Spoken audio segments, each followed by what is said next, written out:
Vladimir Putin teatas täna avalikult, et Venemaa on väidetavalt selles sõjas juba võitnud ning Kiiev lihtsalt mõtleb, kuidas seda Venemaa võitu vormistada.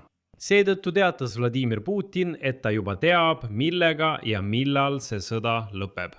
Samal ajal pärast Venemaa Föderatsiooni relvajõudude kindralstaabi ülema Gerassimovi muinasjutte Vene armee uutest territoriaalsetest vallutustest Ukrainas teatas Putin ootamatult, et kogu see poolriik peab nüüd töötama rinde heaks.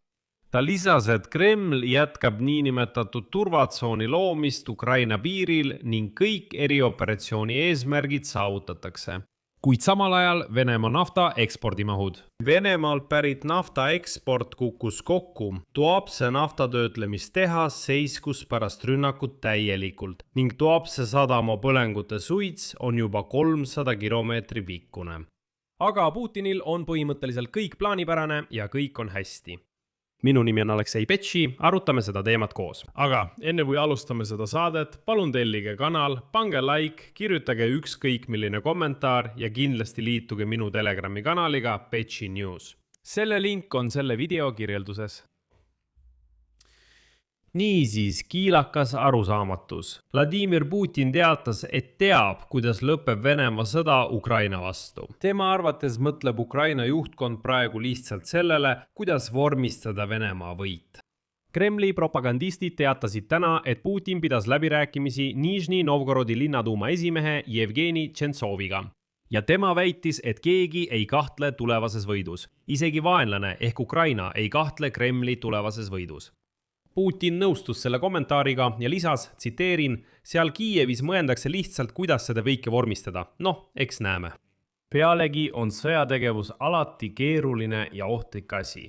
Me teame, millega kõik lõpeb, aga me ei hakka midagi. Ja selline avaldus kõlas pärast seda häbiplekki, mille välja ütles Venemaa Föderatsiooni armee kindralstaabi ülem Valeri Gerassimov. Seime ütles täna, et venelased on väidetavalt täielikult vallutanud. Kes oleks võinud arvata? Luhanski oblasti. Ma ei tea, vist juba 11. korda vallutavad nad täielikult Luhanski oblasti. Aga tegelikult see nii ei ole. Praegu jätkuvad lahingutegevused Krekovka, Nadježda ja Novo-Egorovka lähedal selles samas Luhanski oblastis. Ukraina relvajõudude 3. armee korpuse pressiesindaja Aleksandr Borodin märkis, et eespool nimetatud asulad jäävad Ukraina sõjaväelaste kontrolli alla. Siiski lisas ta, et Vene Föderatsiooni väed ei lõpeta pealetungi ning viskavad lahingusse suure hulga elavjõudu ja vahendeid. Borodin märkis samuti, et sellel rindelõigul ei ole rindejoon viimase 6 kuu jooksul peaaegu muutunud. Venelaste ees on operatiivülesanne edeneda Borovaja Limani suunal, kuna see on võti Slavjanski ja Kramatorski juurde.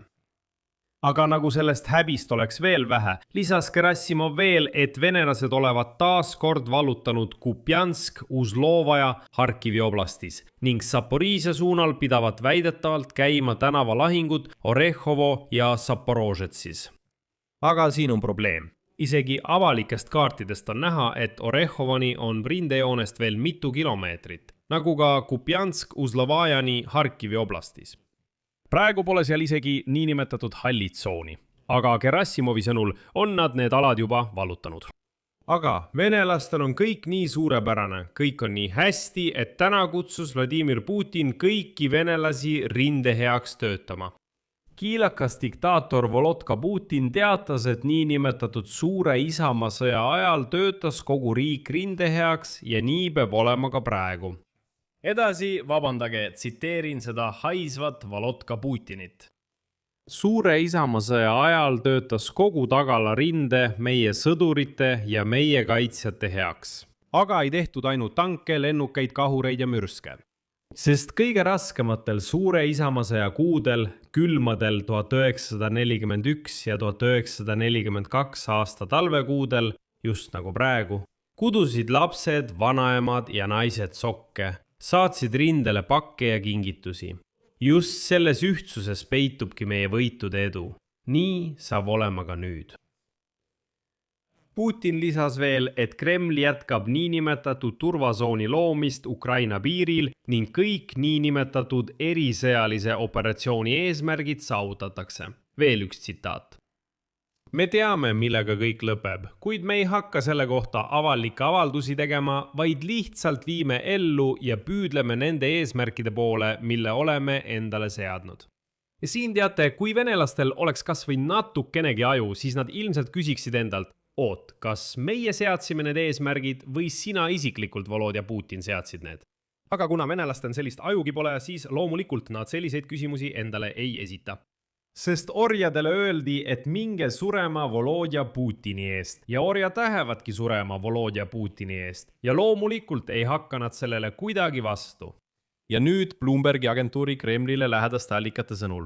Putin valmistub sõda veel 1 või 2 aasta jooksul jätkama, kuna rahuläbirääkimised, mis toimusid üle aasta Donald Trumpi administratsiooni vahendusel, on ummikusse jooksnud. Putin nõuab endiselt, et Kiiev annaks Donbassi täielikult üle, samal ajal kui Volodõmõr Zelenski keeldub territoriaalsetest järeleandmistest, väites, et selline stsenaarium viib tulevikus Venemaa agressiooni taastumiseni.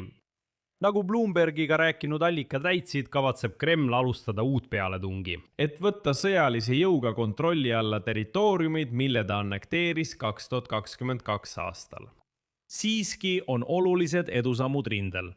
Ebatõenäolised. Seda tunnistavad ka Bloombergile rääkinud allikad. Miks? Sest see Venemaa metsik armee ei suuda ületada niinimetatud droonide müüri, mille on üles ehitanud Ukraina relvajõud, hävitades kuni 90% ründajatest. Veel enne, kui nad jõuavad eesliinile. Eelmise aasta tulemuste põhjal suutsid Venemaa kindralstaabi kindralid võtta kontrolli alla vaid tühised 0,8% Ukraina territooriumist. Aasta varem oli see üldse ainult 0,6%. Mõnes piirkonnas oli Vene pealetungi tempo vaid 15 meetrit päevas, mis püstitas antirekordi enam kui 100 aasta kaasaegse sõjaajaloos.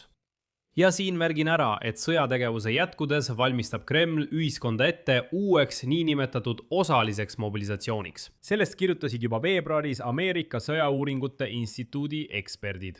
Sundusliku venelaste rindele kutsumise infotingimuste loomisele viitab interneti tõustatud blokeerimine ning eelmise aasta lõpus vastu võetud seadused, mis võimaldavad Venemaa Föderatsiooni kaitseministeeriumil kasutada 2 miljoni suurust mobilisatsioonireservi. Sama ütles eelmisel päeval ka Volodõmõr Zelenski, oletades, et interneti blokeerimine pesemata venelaste jaoks ongi ettevalmistus suureks mobilisatsiooniks. Samal ajal tegeleb Venemaa Tuapse rünnaku tagajärgedega. Teatatakse, et Rosnefti Tuapse naftatöötlemistehas pidi pärast droonirünnakut Tuapse sadamale alates 16 aprillist naftatöötlemise peatama. Droonirünnakud Tuapsele toimusid 16 aprillil ja 20 aprillil, põhjustades tulekahju ja kahjustades naftasadama infrastruktuuri. Nüüd on tulekahjude tõttu sadama terminalis ja naftatoodete mahutipargis muutunud toodangu lossimine võimatuks. Ja lõpetuseks näitan teile lihtsalt üht väga ilusat fotot. Samal ajal kui Putin seal räägib, et kõik naised ja vanaemad peaksid nendele Vene okupantidele sokke kuduma, satelliidifoto, mis tehti täna 21. aprillil. Putin, kas tead, et Tuapsi naftatöötlemistehases põlevate mahutite suits on levinud üle 300 kilomeetri ja on juba jõudnud Stavropoli? Tulekahju naftatöötlemistehases on kestnud juba mitu päeva ja see on suurepärane. Siia panen 3 punkti. Kirjutage oma arvamus ja järeldused selle saate kommentaaridesse. Tellige kanal, vajutage kellukesele ja ärge unustage vajutada meeldib. Kui soovite selle YouTube'i kanali tööd toetada, olen selle eest teile tänulik. Seda saab teha mis tähes annetuse või tasulise sponsortellimuse kaudu, kasutades selle video kirjelduses olevaid linke ja andmeid või teie ekraanil olevat QR-koodi. Sellega on kõik. Hoolitsege enda eest. Kõike head.